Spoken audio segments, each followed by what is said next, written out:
उसमें लिखा था कि इस हवेली की मालकिन एक तांत्रिक चुड़ैल थी जो अमरता चाहती थी।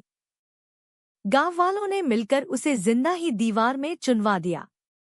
मरते समय उसने श्राप दिया कि जो भी उसे जगाने की कोशिश करेगा उसका अंत निश्चित है। अचानक हवेली की नींव कांपने लगी और नीचे तहखाने का एक रास्ता खुल गया। तीनों ने एक दूसरे को देखा और नीचे उतर गए।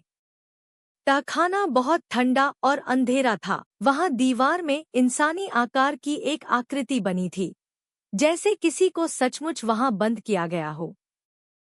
तभी दीवार से एक तेज चीख निकली और एक काली परछाई बाहर निकली। सीमा डर के मारे जोर से चिल्लाई, लेकिन परछाई ने किसी पर हमला नहीं किया।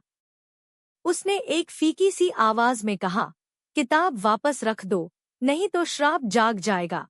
आरव को लगा ये सब कोई भ्रम है।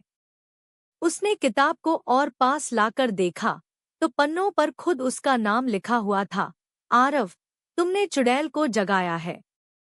अचानक सारी लाइट चली गई और हवेली में बस एक कर्कश हंसी गूंजने लगी।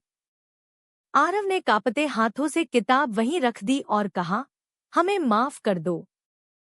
हम बस जानना चाहते थे कि ये सब झूठ है या सच, पर अब बहुत देर हो चुकी थी।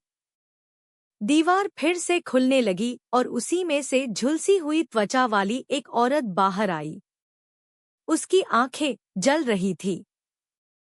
उसने कहा, अब मैं आजाद हूँ और मेरी शुरुआत तुमसे होगी।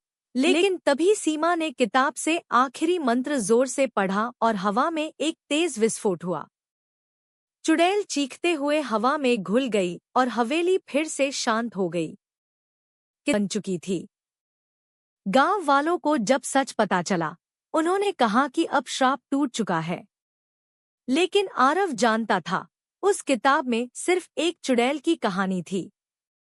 बाकी 7 अभी बाकी थी।